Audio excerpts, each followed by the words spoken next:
Class 10 NCERT book footprints without feet का chapter 2 the thief's story.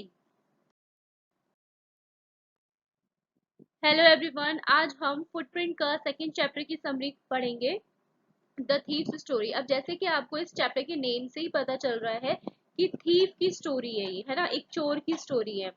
तो इसमें chapter में जो नरेटर है, जो अपनी स्टोरी बता रहा है, वो खुद थीफ है यानी चोर है।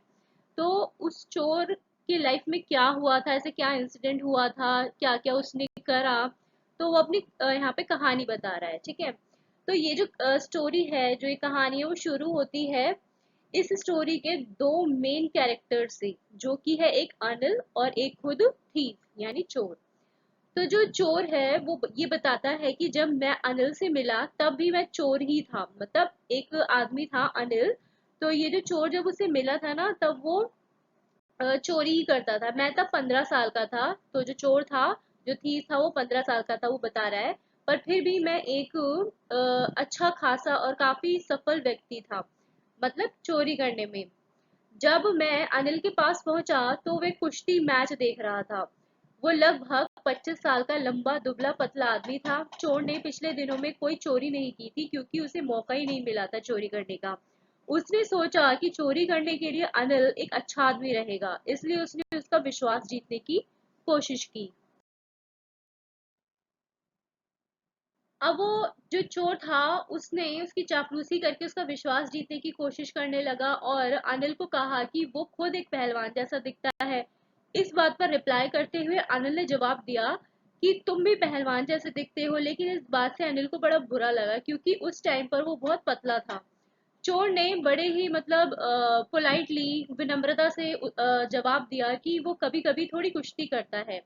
अनिल ने जब उसका नाम पूछा तो बताने पर उसने, जो चोर था, उसने झूठ बोल दिया कि उसका जो नाम है वो हरि सिंह है। पुलिस और अपने पूर्व नियोक्ताओं से, मतलब उसके जो पहले के एक्स एम्प्लॉयज थे, मतलब जिनसे उसने चोरी करी होगी, उसे बचने के लिए वो जो नरेटर है वो हर महीने अपना नाम बदलता था। ठीक है, जो चोर था। फिर उन्होंने उन अच्छे पहलवानों के बारे में बात करना शुरू किया जिन्हें उन्होंने स्क्रीन पर देखा था। अब जो नरेटर है, उसके पास कहने के लिए ज्यादा कुछ था नहीं, क्योंकि वो कुश्ती के बारे में ज्यादा जानता ही नहीं था। जैसे ही अनिल जाने लगता है, वो फिर से उसके पास आया और उससे पूछा कि वह उसके लिए काम करना चाहता है, और चोर ने उसे सबसे अच्छी मुस्कान दी, मतलब एक अपीलिंग स्माइल दी उसको। तो अनिल ने उससे कहा कि वो उसे काम करने के पैसे नहीं दे पाएगा, मतलब वो जो काम करेगा उसके लिए वो पे नहीं कर पाएगा। अब जो नरेटर है यानी कि जो थीफ है, वो इस जवाब से, अनिल के इस जवाब से, मतलब उसको थोड़ा अजीब लगा। उसको उम्मीद ही नहीं थी ऐसे जवाब की। उसने वो कहता है कि मैं मनी मन ये सोच रहा था कि शायद मैंने अनिल को गलत समझ लिया। तो मुझे लगा कि अनिल के पास बहुत पैसा है। फिर मैंने उससे पूछा कि क्या वो मुझे खाना खिला सकता है, जिस पर अनिल ने तुरंत पूछा कि क्या तुम खाना बना सकते हो। तो मैंने कहा, मतलब मैंने उससे फिर से झूठ बोल दिया कि हाँ, मैं बना सकता हूँ। तब अनिल ने जवाब दिया कि अगर तुम खाना बना सकते हो तो वो, मतलब मुझे खिला सकता है। दोनों अनिल के कमरे की ओर बढ़े, जो जमुना मिठाई की दुकान के ऊपर था। चोर बताता है कि अनिल ने मुझसे कहा कि मैं बालकनी में सो सकता हूँ, लेकिन उस रात मैंने जो खाना बनाया वो शायद बहुत ही ज्यादा खराब होगा, क्योंकि अनिल ने उसे एक आवारा कुत्ते को दे दिया था और मुझे जाने के लिए वहां से कह दिया था कि तुम जाओ और सो जाओ। लेकिन मैं अपने सबसे आकर्षक अंदाज में मुस्कुराते हुए वहीं रुका रहा, और मुझे देखकर वो भी खुद को हंसने से रोक नहीं पाया। कुछ देर बाद अनिल ने मेरे सिर पर हाथ फेरा और कहा कि वो उसे खाना बनाना सिखा देगा। उसने मुझे अपना नाम लिखना भी सिखाया और कहा कि वो जल्दी मुझे पूरे वाक्य लिखना और संख्याएं, नंबर्स को जोड़ना भी सिखाएगा।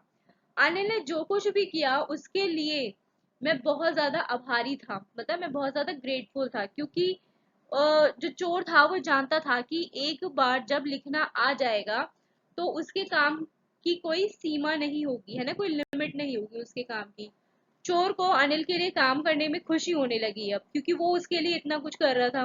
वो सुबह इसके लिए चाय बनाता, फिर दिन में किराने का सामान खरीदने निकल जाता था। अनिल उसे रोजाना सामान के लिए जो पैसे देता था उसमें से वो हर रोज 1 रुपया मुनाफा बचा लेता था। मतलब कोई 1 रुपया बचता होगा हर बार, तो वो हर रोज उसमें से 1 रुपया अपने लिए बचा लेता था, उसे रिटर्न नहीं करता था। अनिल को ये बात पता थी, लेकिन उसे से उसको इस बात से कोई दिक्कत नहीं थी, उसने कभी माइंड नहीं किया। नरेटर बताता है कि अनिल के पास कोई रेगुलर इनकम नहीं थी, क्योंकि वो अलग अलग काम करके पैसे कमाता था। कभी तो ऐसा होता था कि जब उसके पास पैसे नहीं होते थे तो वो उधार ले लेता था, और जब उसके पास कभी पैसे होते थे तो वो दूसरों को उधार दे देता था। उसके पास कोई पक्की नौकरी नहीं थी। नरेटर का कहना है कि अनिल हर समय अपनी तनख्वाह को लेकर, अपनी इनकम को लेकर चिंतित रहता था।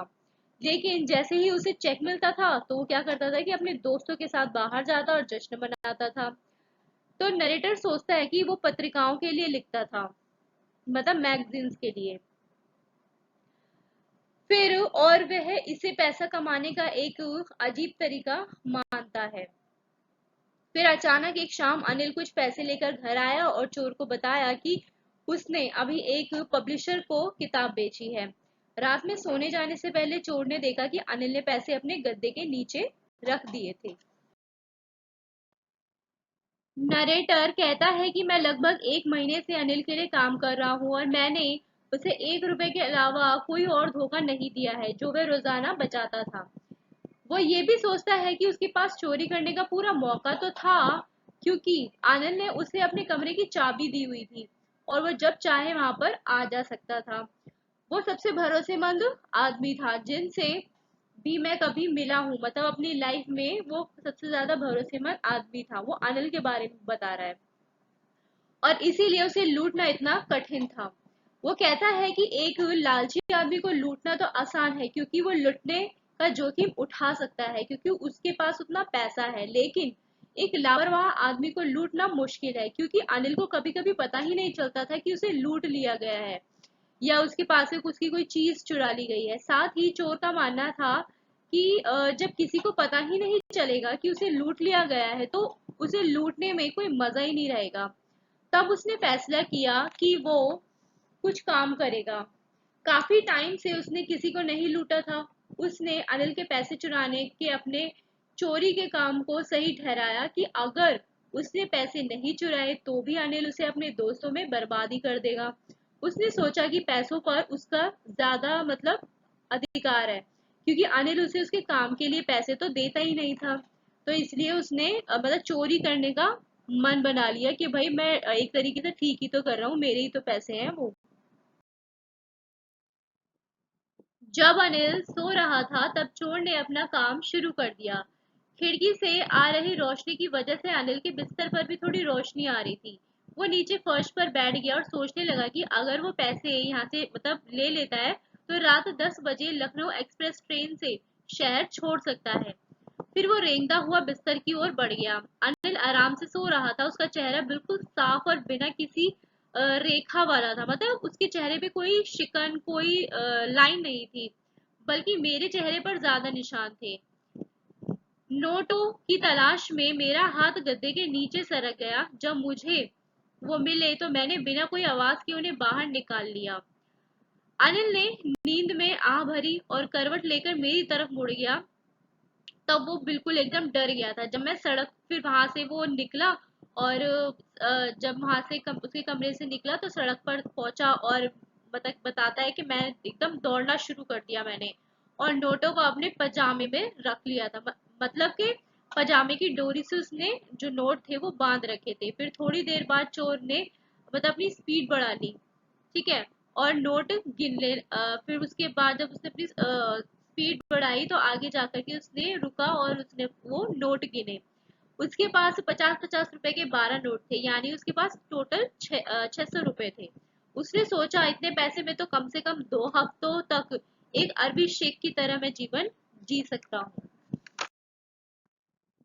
अब आगे नरेटर बताता है कि जब स्टेशन पहुंचा तो वो बिना टिकट खरीदे ही सीधा प्लेटफॉर्म पर चला गया था। भाई अब चोर है, वो थोड़ी ना टिकट खरीदेगा, है ना। आज से पहले उसने कहाँ ही टिकट खरीद करके उसने सफर किया होगा। तो बिना टिकट लिए वो सीधा प्लेटफॉर्म पर चला गया, क्योंकि उसने पहले कभी टिकट नहीं खरीदी थी। वहां पहुंचने पर उसे जिस लखनऊ एक्सप्रेस से जाना था वो प्लेटफॉर्म से निकल रही थी। ट्रेन धीमी रफ्तार में थी, वो आसानी से उसमें कूद सकता था और किसी भी डिब्बे में चढ़ सकता था। लेकिन उसने ऐसा कुछ भी नहीं किया, क्योंकि उसमें थोड़ी ना मतलब झिझक हो रही थी, उसको थोड़ा हेजिटेट हो रहा था। और उसे भी ये चीज समझ में नहीं आ रही थी कि उसके अंदर मतलब क्या चल रहा है, क्यों उसको इतनी झिझक हो रही है। और इसी वजह से वो ट्रेन में नहीं चढ़ पाया, उसने वो मौका गवा दिया। आगे वो कहता है कि जब ट्रेन चली गई तो मैंने खुद को सुनसान प्लेटफॉर्म पर अकेला खड़ा पाया। मुझे कुछ पता ही नहीं था कि रात कहाँ बिताऊं। मेरा कोई दोस्त भी नहीं था जिसके पास मैं जा सकूं, क्योंकि वो ये सोचता था, उसका ऐसा मानना था कि दोस्त जो होते हैं ना, वो मददगार होने से ज्यादा ना परेशानी पैदा करने वाले होते हैं। वो किसी होटल में भी नहीं रुक सकता था, क्योंकि इससे लोगों का ध्यान उसकी ओर आता। वो केवल एक ही व्यक्ति को अच्छे से जानता था, और वो व्यक्ति कौन था? अनिल। वो भी उसको उसने लूट लिया था। फिर स्टेशन छोड़कर वो धीरे धीरे बाजार की ओर चल दिया। इसके बाद जो थीफ है वो ये बताता है कि एक चोर के रूप में अपने छोटे से करियर में मैंने उन लोगों के चेहरों को पढ़ना सीख लिया था जब वो अपना कोई सामान खो देते थे। मतलब ऐसा होता है ना कि भाई हर तरह का इंसान होता है, जब उसकी कोई चीज खो जाती है कहीं पे, है ना, या कुछ चुरा लिया जाता है उसके पास से, तो एक शिकन आ जाती है उसके चेहरे पे, वो किस तरीके का रिएक्शन देता है। तो जो लालची आदमी होता है ना, वो अपना डर दिखाता है। जो पैसे वाला होता है वो अपना गुस्सा दिखाता है। जो गरीब होता है वो अपनी मतलब इतना वो क्या ही मतलब वो करेगा, है ना। तो वो अपनी स्वीकृति दिखाता है कि हाँ भाई चलो ये चीज मेरी खो गई है या चोरी हो गई है। लेकिन मुझे पता था, अब जो नरेटर है वो कहता है कि मुझे पता था कि जब अनिल को चोरी का पता चलेगा तो उसके चेहरे पर केवल उदासी का भाव झलकेगा। पैसों के नुकसान के लिए नहीं, बल्कि विश्वास की हानि के लिए, क्योंकि वो विश्वास करता था, है ना, उसके ऊपर। लेकिन वो विश्वास उसका टूट जाता, तो इसीलिए वो ज्यादा उसको मतलब दुख देता। चलते चलते मैं एक पार्क में पहुंचा और वहां एक बेंच पर बैठ गया। रात ठंडी थी, क्योंकि नवंबर का जो महीना था वो शुरू हो चुका था, और तभी हल्की बूंदाबांदी ने मेरी बेचैनी को बढ़ा दिया। जल्दी तेज बारिश होने लगी। मेरी शर्ट और पजामा मेरे शरीर से चिपक गए और चेहरे पर ठंडी हवा लग रही थी। फिर वो वापस बाजार की ओर चला गया और भीगने से बचने के लिए घंटा घर की ओट में बैठ गया। घंटा घर पर रात के 12 बज रहे थे। उसने नोट देखे जब निकाल के, तो वो गीले हो गए थे। फिर वो सोचने लगा कि ये अनिल का पैसा है, और अगर उसने इसे चुराया नहीं होता तो अनिल ने उसे मूवी देखने के लिए 2-3 रुपए जरूर दिए होते। लेकिन अब उसने तो वो चुरा ही लिए थे, तो अब क्या ही वो 2-3 रुपए का वो देखे। अब ना तो वो अनिल के लिए चाय बना पाएगा, ना ही किराने का सामान खरीद पाएगा, और ना ही कभी पूरे वाक्य लिखना सीख पाएगा। मतलब कि जो अनिल उसे सेंटेंसेस सिखा रहा था लिखना, उसे इस बात का एहसास ही नहीं था कि पैसे चुराने के चक्कर में वो ये सारी चीजें जो थी वो खो देगा। वो जानता था कि अगर वो पढ़ना लिखना सीख ले तो इन 100 रुपयों से कहीं ज्यादा पैसा कमा सकता है, और वो भी ईमानदारी से। वो जानता था कि किसी से कुछ चुराना बहुत आसान है, लेकिन कभी कभी पकड़ा जाना उतना ही आसान होता है। तब उसने सोचा, अगर पढ़ लिख कर बड़ा आदमी बनना है तो भैया अनिल के पास वापस लौट जाने में ही भलाई होगी। नरेटर वापस अनिल के कमरे में गया, और वो काफी ज्यादा घबराया हुआ भी था, क्योंकि वो जानता था कि चोरी की गई चीजों को बिना पकड़े हुए वापस लौटाना एक्चुअल में चोरी करने से भी ज्यादा डिफिकल्ट है। वो बरामदे में गया और वहां खड़ा रहा, क्योंकि जो रोशनी आ रही थी ना उसके बिस्तर पे अनिल के, वो अभी भी आ रही थी। अनिल और अभी भी सो ही रहा था, और बिस्तर के सिराने के पास गया और उसने अपने वो नोट निकाल लिए। जैसे ही वो गद्दे के पास जा रहा था, उसे अनिल की सांसें अपने हाथ पर महसूस हो रही थी। वो एक पल के लिए शांत हो गया। उसने गद्दे का किनारा ढूंढा और जल्दी से जल्दी उसके नीचे वो नोट डाल दिए। नेक्स्ट मॉर्निंग में अब वो जो नरेटर है, जो चोर है, जो थीफ है, वो ये बताता है कि नेक्स्ट मॉर्निंग मैं थोड़ी देर से उठा और अनिल तब तक चाय बना चुका था। अनिल ने मेरी ओर हाथ बढ़ाया और मेरे मतलब उसके हाथ में 50 रुपए का नोट लगा हुआ था। मुझे लगा कि मैं पकड़ा गया। फिर अचानक अनिल ने बताया कि उसने एक दिन पहले कुछ पैसे कमाए थे, इसीलिए वो उसे 50 रुपए दे रहा है। अनिल ने ये भी कहा कि अब से वो मुझे रोजाना पैसे दिया करेगा। मैं सच में खुश था, लेकिन जब उसने नोट हाथ में लिया तो उसने देखा कि वो अभी भी पिछले रात से गीला ही था। भाई अब वो नोट बारिश में गीले हो गए थे तो उसने वैसे ही रख दिए थे उसके सिराने, है ना, तो वो गीले ही होंगे, ऑब्वियस सी बात है। तो अनिल ने ये भी कहा कि वो आज उसे सेंटेंस लिखना सिखाएगा। तब वो नरेटर कहता है कि मुझे एहसास हुआ कि अनिल को पता चल गया है शायद कि उसने पैसे चुराए हैं और वापस वहां पे रख भी दिए हैं। लेकिन अनिल ने ये अपने चेहरे और बातों पर जाहिर होने नहीं दिया। फिर मैं अपने अंदाज में उसे देखकर मुस्कुराया, ठीक है, एक अपीलिंग वे में उसको स्माइल दी और अनिल के चेहरे पर भी अपने आप ही मुस्कान आ गई। तो क्लास ये थी द थीव्स स्टोरी, ठीक है, जिसमें वो नरेटर खुद है, खुद ही अपनी स्टोरी बताया है उसने, और ये रस्किन बॉन्ड की स्टोरी है। तो या ये जो स्टोरी थी एक थीव की थी, पहले चोरी करता था, इवन 15 साल का लड़का था, ज्यादा बड़ा नहीं था। किस तरीके से वो चोरी में पड़ गया और फिर कैसे उसका जो एक माइंड था, एक हार्ट था, है ना, वो चेंज हो गया। फिर वो लिखना पढ़ना चाहता था, फिर एक मतलब ईमानदारी से कमाना चाहता था।